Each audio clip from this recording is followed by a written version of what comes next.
Radio Publique Africaine.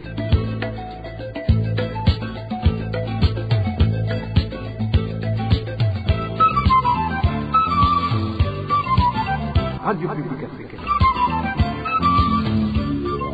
Nous sommes vendredi 18 juillet 2025. Bonjour et bienvenue amis fidèles de la RPA à ce journal dont voici les principaux titres. Les réfugiés burundais du camp de Kakuma s'inquiètent d'avoir été exclus de l'aide humanitaire malgré leur grande vulnérabilité. Ils dénoncent une classification injuste et demandent sa révision. 4 mois après le lancement de la vaccination contre le paludisme au Burundi, certains parents saluent une forte mobilisation. D'autres déplorent l'inefficacité perçue, les cas de paludisme restant ainsi. Vous le suivrez dans ce journal. Dans ce journal, vous parlerons également de 2 Imbonerakure qui ont été battus par des habitants à Rusengo. Nous sommes dans la commune de Ruyigi. Ils tentaient de piller des véhicules durant la nuit. Voilà pour le sommaire. Bien bonsoir mesdames et messieurs. Tout de suite, le développement. Ouvrons ce journal par page réfugiés. Les réfugiés burundais vivant dans la zone 11 du camp de Nyarugusu en Tanzanie appellent à l'aide pour un vieil homme du nom de Buzoya Matayo. Actuellement hospitalisé dans un hôpital de la zone 8 du camp de Nyarugusu, il souffre d'un goitre et est dans un état critique. Reportage signé Désiré Hatungimana. Buzoya Matayo est un vieil homme de plus de 70 ans qui vit au camp de Nyarugusu en Tanzanie. Depuis le 5 juin de cette année, il est hospitalisé dans la zone 8 du même camp. Les voisins et proches de Buzoya indiquent qu'il est dans un état critique. Pour eux, Buzoya mérite un transfert pour qu'il soit opéré en dehors du camp par des médecins spécialisés. Ce vieux homme ne reçoit pas de soins appropriés. S'il avait bénéficié d'un bon suivi, il serait en bonne santé. Nous, voisins et proches de Buzoya Matayo, nous plaidons pour qu'il soit soigné d'urgence, comme on le fait pour les autres. Hier, à l'hôpital de Congolais, il y a ceux qui ont été transportés par ambulance pour être soignés en dehors du camp. On se pose la question de savoir si les médecins qui font des visites à l'hôpital pour se rendre compte à l'état des malades ne les voient pas. Les voisins et proches de Buzoya accusent les médecins de l'hôpital de la zone 8 de négligence envers Buzoya. Ils indiquent qu'ils seront responsables de tout ce qui lui arrivera. Nous avons essayé de contacter les médecins de cet hôpital de la zone 8, mais sans succès. Merci Désiré Hatungimana, toujours en page réfugiés. Un grand nombre de réfugiés burundais vivant dans le camp de Kakuma au Kenya sont profondément inquiétés quant à leur avenir suite à l'opération de catégorisation menée dans le cadre du processus de distribution ou de suppression de l'aide humanitaire, alors qu'ils avaient été informés que les personnes les plus vulnérables, notamment celles vivant dans une extrême pauvreté ou atteintes de maladies chroniques, seraient classées dans les 2 premières catégories, leur permettant de continuer à recevoir une assistance. Beaucoup d'entre eux se retrouvent finalement placés dans une catégorie qui ne recevra plus aucun appui. Plus de détails avec Dani Claire et la trouve. La catégorisation des réfugiés du camp de Kakuma a débuté cette semaine et comprend 4 groupes. Les premières et deuxièmes catégories regroupent les réfugiés vulnérables ainsi que ceux souffrant de maladies chroniques. Ces derniers continueront de bénéficier d'une aide alimentaire ainsi que d'un soutien pour les soins de santé et l'éducation de leurs enfants. En revanche, les réfugiés classés dans les 3e et 4e catégories ne recevront plus aucune assistance. Selon une source au sein des réfugiés burundais du camp, ce processus a été mal organisé car plusieurs réfugiés considérés vulnérables se retrouvent finalement dans les groupes privés d'aide.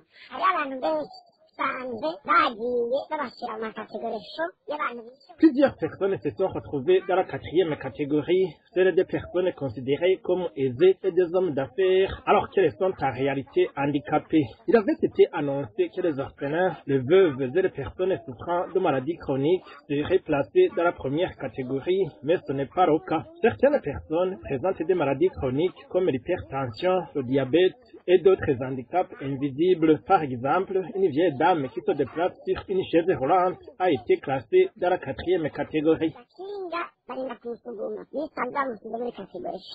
Actuellement, de nombreux réfugiés de Kakuma sont très inquiets, ne sachant pas comment ils vont survivre, souligne notre source.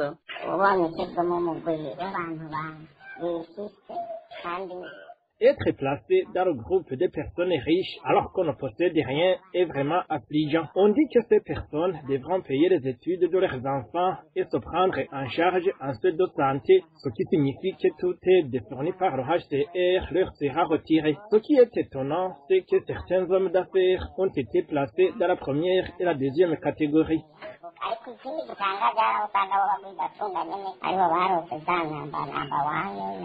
Ces réfugiés demandent que les irrégularités constatées dans cette catégorisation soient rapidement corrigées afin d'éviter des conséquences graves. Nombreux sont ceux qui pleurent parce qu'ils sont pauvres et estiment qu'ils ne devraient pas être placés dans cette dernière catégorie. Nous demandons à être rétablis dans nos droits sans injustice.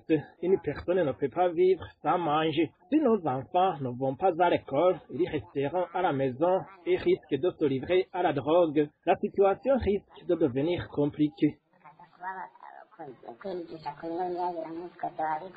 La rédaction de la RPA n'a pas encore réussi à joindre les responsables du camp de Kakuma pour recueillir leur version des faits.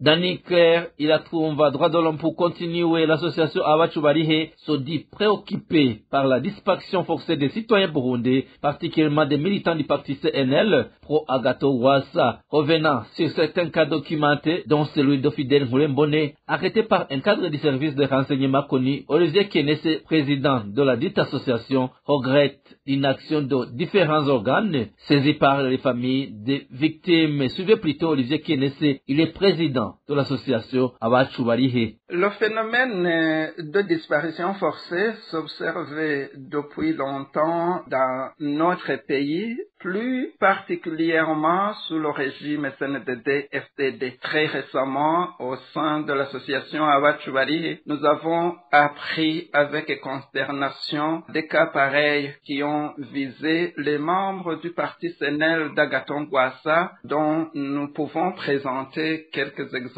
Il s'agit de Fidel Moulembone de la 15e transversale Maramvia, zone Mutimbuzi, commune Nahangwa de la province Bujumbura, enlevé le 2 avril 2025 par les agents du service national de renseignement, parmi lesquels il y avait Atiandouiman. Aucune information jusqu'à présent sur le sort de ce citoyen burundais. Il en est de même pour les cas d'Aimable Hunzumwami, porté disparu le 15 avril 2025. Hunzumwami, membre du parti CNL pro-Agathon Rwasa, travaillait au ministère en charge de la jeunesse, et Christophe Massemo, introuvable depuis la journée du lundi, le 21 avril 2025.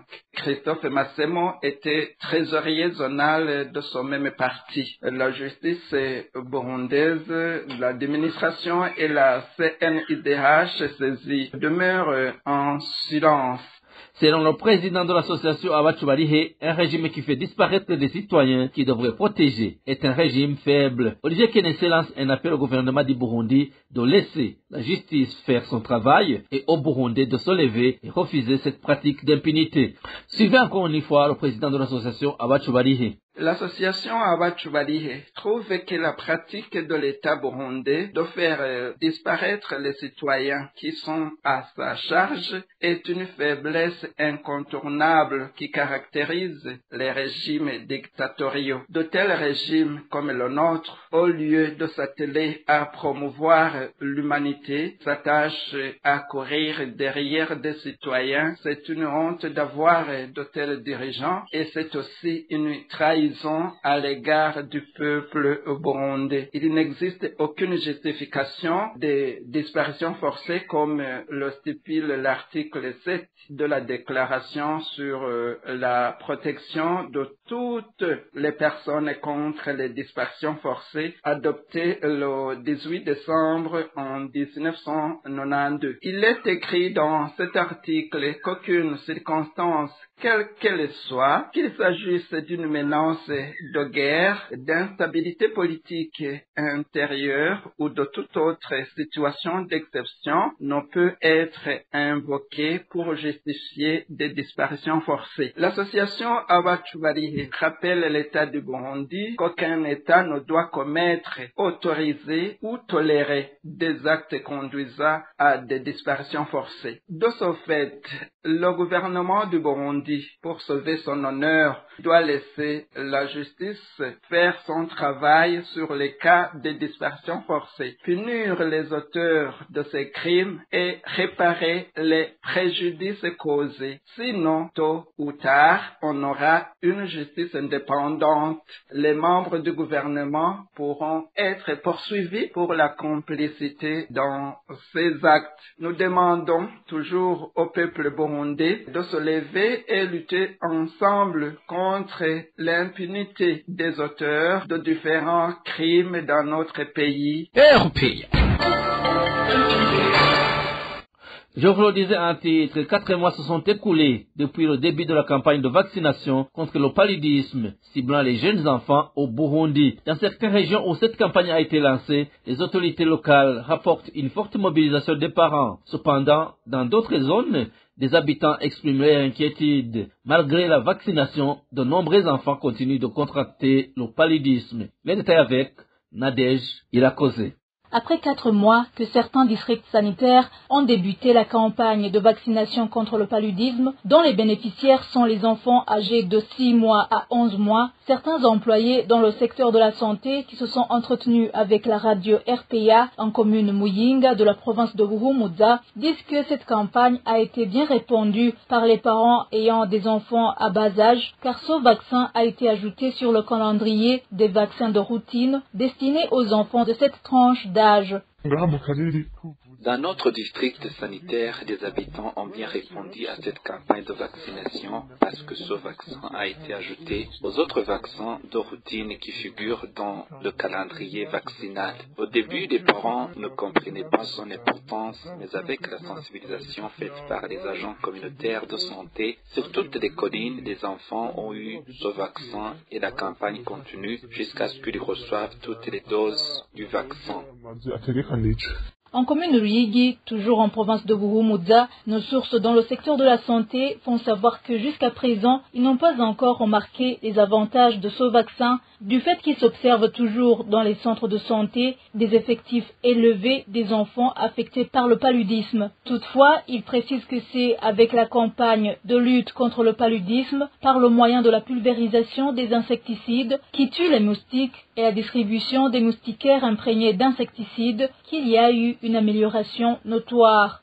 En utilisant la pulvérisation des insecticides et des moustiquaires imprégnés pour lutter contre le paludisme, il y a eu de l'impact positif car les cas du paludisme ont diminué dans toutes les localités. Mais concernant ce nouveau vaccin, on ne peut pas faire beaucoup de commentaires puisque l'effectif des enfants affectés par cette maladie dans les centres de santé reste toujours élevé. En peu de mots, il n'y a pas encore d'avantages remarquables suite à ce vaccin. Cependant, notre source au programme élargi de vaccination explique que quand il s'agit de l'introduction d'un nouveau vaccin comme celui du paludisme, cela prend au moins 6 mois pour faire l'évaluation de l'impact réel sur terrain. Cette campagne de vaccination contre le paludisme a débuté le 17 mars 2025 au Burundi dans 25 districts sanitaires qui se trouvent dans 9 anciennes provinces, à savoir Bubanza, Cankuzo, Cibitoke, Karusi, Kirundo, Muyinga, Ngozi, Rutana et Ruyigi. Merci Nadège Irakoze. Tant que les salaires des fonctionnaires ne sont pas majorés, alors que la vie devient de plus en plus chère, le phénomène de fuite de cerveau et d'exil au Burundi ne s'arrêtera jamais. Analyse de Tassia Siwomana. Partant des effectifs importants d'enseignants qui abandonnent le service suite aux maigres salaires, ce politique déplore le fait que les Burundais s'embourbent davantage dans la pauvreté et la misère sous silence des dirigeants du pays.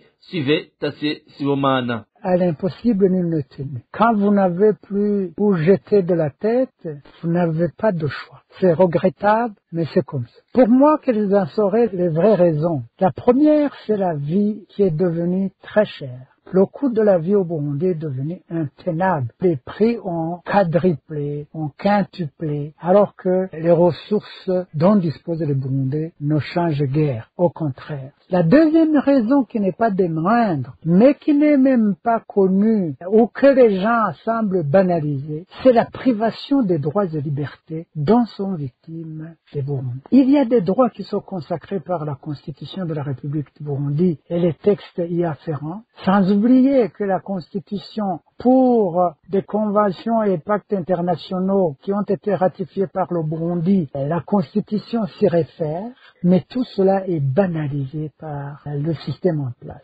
Les droits politiques sont devenus un simple jeu d'enfant. On vous en prive comme si c'était une mince affaire. Le risque d'emprisonnement arbitraire, le risque de disparition, d'enlèvement forcé, bref, tout cela contribue à créer une situation de peur permanente, ce qui peut pousser pas mal de Burundais à partir si jamais ils ont où aller. La troisième raison, c'est la peur du rendement. Nous sautons dans l'inconnu le plus absurde. Et cet inconnu, justement, pousse les Burundais à chercher ailleurs. Et s'ils ont la chance de trouver où aller pour sauver leur progéniture, pour pouvoir leur dire que demain ils peuvent étudier et trouver de l'emploi, ils n'hésiteront pas. En conclusion donc, je pense que ces trois raisons suffisent amplement pour justifier la fuite des cerveaux, qui pour certains se le déclarent comme tel, pour d'autres partent pour des raisons politiques, mais qui ne sont pas officiellement déclarées. Et en page de sécurité, des Imbonerakure agissant sur les ordres du représentant des médiateurs collinaires de la zone Lusengo, nous sommes en commune de Ruyigi, de la province de Buhumuza, ont été violemment battus par des habitants de la localité. Les faits se sont produits dans la nuit du lundi à mardi, alors que ces jeunes tentaient de piller des véhicules de passage. Le point avec Bartazar Miwuro. Ces Imbonerakure étaient en train de piller et rançonner au niveau de la zone Rusengo dans la nuit du lundi à mardi. Les passagers à bord de véhicules en provenance de la commune Isuru vers le chef-lieu de la commune Ruyigi. Selon les informations en provenance de la zone Rusengo, le premier véhicule des victimes est arrivé sur la position de ces Imbonerakure vers 2 heures du matin. Ces derniers, commandités par le responsable des médiateurs collinaires en zone Rusengo, ont exigé une somme de 100 000 francs aux passagers pour les laisser passer. Après un certain temps, le deuxième véhicule est apparu, mais le chauffeur du premier véhicule avait déjà informé par téléphone l'équipage du second véhicule sur l'embuscade en cours de la route. C'est ainsi que les passagers du 2 véhicules se sont préparés en conséquence. Ils se sont alors munis de bateaux à leur côté. Arrivés au même endroit, les Imbonerakure ont monté à bord et exigé de l'argent aux passagers de la même manière. Ces passagers ont catégoriquement refusé d'exécuter et la bagarre a éclaté. Ces Imbonerakure ont été sérieusement tabassés par l'équipage et leur chef prénommé Michel, en même temps responsable des médiateurs collinaires, est actuellement hospitalisé comme l'indique notre source. Les Imbonerakure de garde ce jour-là étaient dénommés Alexis Ndaïzeye et Corneille Nahayo. Ils étaient avec le responsable des médiateurs collinaires, prénommé Michel, mais surnommé Guishaza. Ce dernier est encore hospitalisé et ne parvient même pas à parler. Quant à ces 2 Imbonerakure, ils ont été sérieusement tabassés et mis à terre. Les passagers à bord de ces 2 véhicules ont porté plainte auprès de la police pour réclamer une somme de 650 000 francs burundais qui leur ont été volés, mais aucune suite n'y a été réservée. Selon notre source, l'on attenderait que la santé de ce responsable des médiateurs collinaires soit rétablie afin qu'il s'exprime sur les faits. Quant à la population locale, elle insiste sur une punition exemplaire de ces Imbonerakure qui ont entretenu une pratique de piller et voler les passagers. À ce sujet, la rédaction de la RPA n'a pas pu joindre le responsable des Imbonerakure en zone Rusengo, encore moins le chef de zone Rusengo. RPA. Et en page gouvernance, la loi budgétaire exercice 2025-2026 vient d'être mise en application alors que le pays, une période de grande pauvreté, c'est ce qu'affirme Faustin Ndikoumana, président de l'organisation PACSEM, Parole et Action pour le réveil des consciences et évolution des mentalités. Il regrette que plusieurs secteurs importants du pays soient touchés par cette pauvreté. Selon lui, le gouvernement aurait d'abord dû analyser les sources de revenus disponibles avant de lancer cette loi afin de mieux relancer l'économie nationale. Écoutez plutôt Faustin Ndikoumana, il est le président de la PACSEM. Le gouvernement doit intérioriser que le budget est un instrument de politique économique par excellence. Il faut donc un budget de relance économique et d'austérité par rapport aux dépenses de fonctionnement. La maîtrise des dépenses de fonctionnement, des missions, d'achat véhicules et autres. On devait mettre sur pied une commission technique spéciale compétente pour évaluer à la loupe l'état des dépenses dans certains ministères, dans les entités publiques, pour supprimer ce qui sont moins importants. Aller même le cas déjà dégraisser le mammouth de la fonction publique. Il y a la masse salariale par rapport aux occupations réelles de certains fonctionnaires. Après avoir regardé une enquête par rapport à ça. La transparence des devises passe par l'autonomie accordée à la Banque centrale. Une banque centrale qui n'a pas d'autonomie pour réglementer la gestion des devises dans la transparence, ça devient toujours problématique. La BRB devrait retourner sous la tutelle du ministère des Finances. Et au niveau de la présidence ou de la primature, c'est le suivi et le contrôle.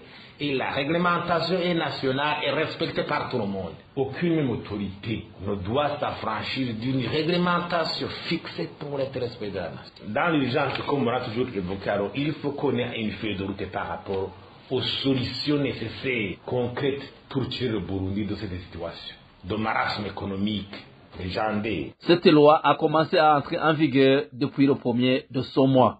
Dernière nouvelle de ce journal, les commerçants autorisés à vendre des boissons alcoolisées au-delà du prix fixé par l'État doivent verser à ce dernier une somme comprise entre 10 et 50 millions de francs burundais selon leur catégorie avant le 15 août de cette année. Ce paiement leur donnera le droit d'augmenter les prix réglementés entre 1000 et 5000 francs burundais, voire même plus. Cependant, certains tenanciers de débit de boissons estiment que le gouvernement devrait veiller à l'application stricte de cette mesure car certains commerçants en profitent sans avoir payé les frais exigés. Les détails avec Digne Karondo. Ces grognes exprimées par certains consommateurs de boissons à l'égard des nouvelles mesures du ministère du Commerce proviennent d'une incompréhension des récentes décisions de cette institution. Dans son communiqué du 14 juillet, le ministère du Commerce a annoncé que désormais une majoration de 1000 francs à 2000 francs entraînera une taxe annuelle de 10 millions. De 2000 à 3000 francs, le taxe s'élève à 20 millions. De 3000 à 5000 francs, elle passe à 30 millions. Au-delà de 5000, les établissements devront s'acquitter de 50 millions francs par an. Cette décision est cependant vivement critiquée par ceux qui consomment habituellement ces boissons, car outre ceux qui sont autorisés à augmenter les prix de ces boissons, il y a ceux qui ne sont pas autorisés à les vendre, mais les vendent à des prix excessifs, à des prix qui ne correspondent pas à ceux fixés par le gouvernement. Nous, les consommateurs des produits parodis, nous sommes tristes et préoccupés. Quand nous allons chercher ces boissons, normalement nous croyons que c'est le prix fixé par l'État. Mais nous ne savons pas ceux qui ont payé les licences ou pas. Tous fixent comme bon leur semble. Profondément préoccupés, ces consommateurs demandent aux autorités compétentes de renforcer les contrôles et de veiller à ce que chaque exploitant respecte strictement les prix qui lui ont été accordés. Nous, les consommateurs des produits parodis, nous sommes tristes et préoccupés. Quand nous allons chercher ces boissons, normalement nous croyons que c'est le prix fixé par l'État. Mais nous ne savons pas ceux qui ont payé les licences ou pas. Tous fixent comme bon leur semble. Par ailleurs, certaines boissons produites par la parodie ne sont plus disponibles sur le marché, ce qui paralyse davantage les activités dans certains bars. La rédaction de la RPA n'a pas pu obtenir la réaction du ministère du Commerce pour apporter des éclaircissements à ce sujet. Merci à toi, Digne Karondo, et c'est ce reportage que nous clôturons le journal en français de ce vendredi 18 juillet 2025. Merci pour votre aimable écoute. Merci également aux équipes rédactionnelles et techniques pour les franches et parfaite collaboration. À la présentation de ce journal, vous étiez avec Clovis Nyonzima. Passez de bons moments chez vous. Au revoir.